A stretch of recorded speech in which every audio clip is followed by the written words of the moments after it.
joined by a familiar face here. I've had him on before.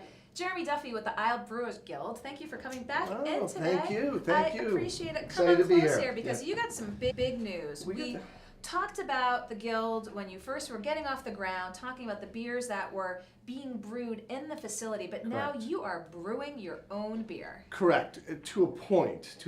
So happy holidays. Happy holidays. So what we've done is, our main focal point is always a partnership brewery, and we have 7 outstanding New England breweries right now that we're producing for and producing a lot of beer. But one thing that we were hearing from people that were visiting the tap was want to continue to see innovative beers, always kind of rotating the tap handles. Mm-hmm. So we brought in what we call a 10-barrel pilot system, which is specifically, so our brew house is a 100-barrel system, which is about the 5th largest in New England. So that's the regular. That's the regular one. So spot. It's really hard to do new sort of innovative kind of small batch beers on it. Mm. So we brought in a 10-barrel system, and we finally put it online, and now we're producing a beer almost every week or every other week. So I'm really excited. We have 3 on tap right now. We have a brown ale that we're doing. We have an IPL, and more importantly, this one right here is our holiday ale. You have a holiday ale. So it's a brown ale with spice, and it's delicious, and I'm ready to drink it, but I'll be good for right now. And I'm just gonna give it the little sniff test here. Okay. Like a fine wine. Tell me if you. It smells like the holidays. Correct. So we just tapped it last week. Super popular in the tap room right now, and life is good. How involved are you in the beer making process? I hope the brewers aren't listening because they'd be screaming through the internet right now. Tell us the truth. Not much, to be honest with you. I'm much more on the business side of things. I deal with our brewing partners and the partnership relationship, but basically there's a theme of don't touch the shiny stuff. And I hope one of the things that we can do with this pilot brew is that they'll allow me to do a brew. Okay. But that has not been brought to the table yet. Do you have a name for it? Is it like Duffy's own or? I have to do, so my grandfather owned a bar in Pawtucket back in the 50s and 60s called Duffy's Tavern, so I'll have to play within that space a little bit. So anyways, really excited. We have a lot of very talented brewers on staff. And then the ones that aren't brewers, we now employ 20 people, which is great, which is a nice little milestone for a Rhode Island company just starting. But a lot of them are home brewers, so even the packaging guys are home brewers, and they have a love for beer. They do, they have a love for beer. And so what's great is that our brewmasters are allowing them on the deck and kind of work on some special recipes, etc. So it's a full community involvement. So the pilot program will do a couple things. One is it will be an experimental for Narragansett specifically, and for some of our other partners. Oh, so they can tinker around with it themselves. Oh, absolutely, okay. Yeah. That's actually one of the main reasons why we brought it on. So it's like try out a new recipe without going full. Correct. It's like making a meal. You don't want to make a meal for 60 people on the 100-barrel. You want to do it for 4, because if you really mess up, you could throw it away. So is there really such thing as bad beer? Yes. Yeah. Yes. Now that beer gone bad. We could go to a liquor store right now, and I can show you a couple. But the main thing is that one, it's an experimental primarily for Narragansett as they develop their craft program, which we're really excited about. The other is collaboration. So collaboration among our brewing partners, the 7, but also our brewers, which I always say their job is just to replicate great beers of our partners. They deserve a sandbox to play in, so that's what they get to do, and that's what this is coming from. But the other, which is really cool, is that they came from breweries nationwide. So what we're hoping to do is get a great California brewing partner who's just their friends, come in, do a collaboration, do some unique things with some really well-established brewers around the country. So really, really excited about that. And then 2018, we'll talk about maybe an educational piece. An educational piece. Well, sounds like we'll have to have you back in for that. But let's talk a little bit about the pilot program. Because if people go to the Guild, they like to go, and there's music and entertainment, and they know this new beer's there. How often does it change over? So we're probably like one or two new beers a week, I would say, that really comes in. So we have 8 tap lines right now in our temporary tap room. So we're rotating 2 of those out every week. So it's always unique. It's always kind of a unique experience coming in, which is important. So educational program perhaps on tap for 18. What else for the Guild in 18, Jeremy? So just finishing a really exciting 2017 with the start of operations and bringing all our partners and really welcoming people to the tap room and the guild itself. We've actually had over 18,000 people this year, which is 18,000 amazing. people. We'll give you a little cheers. I can't drink, but Cheers. cheers. Cheers. Can I? You can't. Go right ahead. So the big thing for 2018, one is we are going to be opening up our beer hall. So we have if you've been to the guild already, we're in the brew house. It's a little bit of a smaller setup for the tap room. We are going to get a 5,500 square feet beer hall online by probably May or June. Okay. And then we're going to build out a much more elaborate beer garden. So when you come into the back courtyard, there'll be Edison lights and new German style beer tables and a new bar outside. It's just gonna be really a cool opportunity to kind of hang Beer out. hall, beer garden.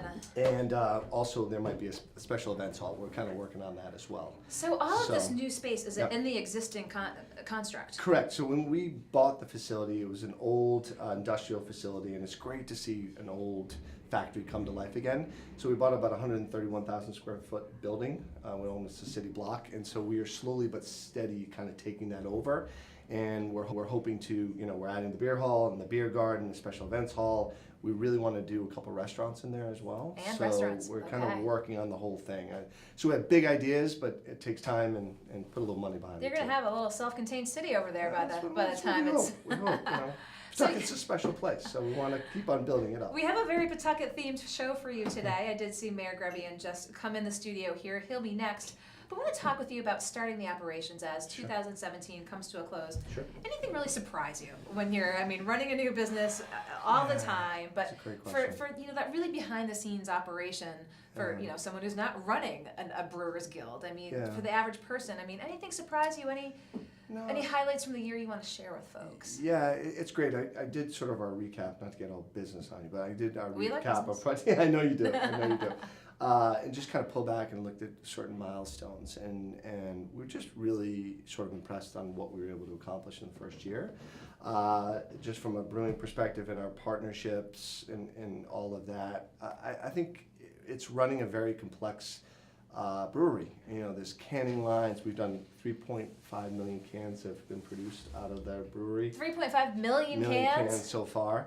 And every day there's just a little bit of an issue, or there's a little something that has to be fixed or tinkered with, and the guys are working on one right now. So I think the operational complexity has I expected a lot of it, but some of it has been a little bit of a surprise, but we've really kind of conquered that because we brought in an awesome team. I couldn't have done it without those teams for sure. They're great people. Now I'm assuming, is this your new growlers? No, this is not our new growler. Okay. So we're not, because of the temporary tap room, we just don't have a lot of space. We're not doing our own growlers, but we're allowing people to come in with clean growlers. A lot of people within the craft, within the craft community, they really have a lot of growlers hanging around, so they can come in with a clean growler and get, particularly the beers that are only tap room exclusive because of the pilot system. So that's they can take it home for the holidays. Do you know why growlers got their name?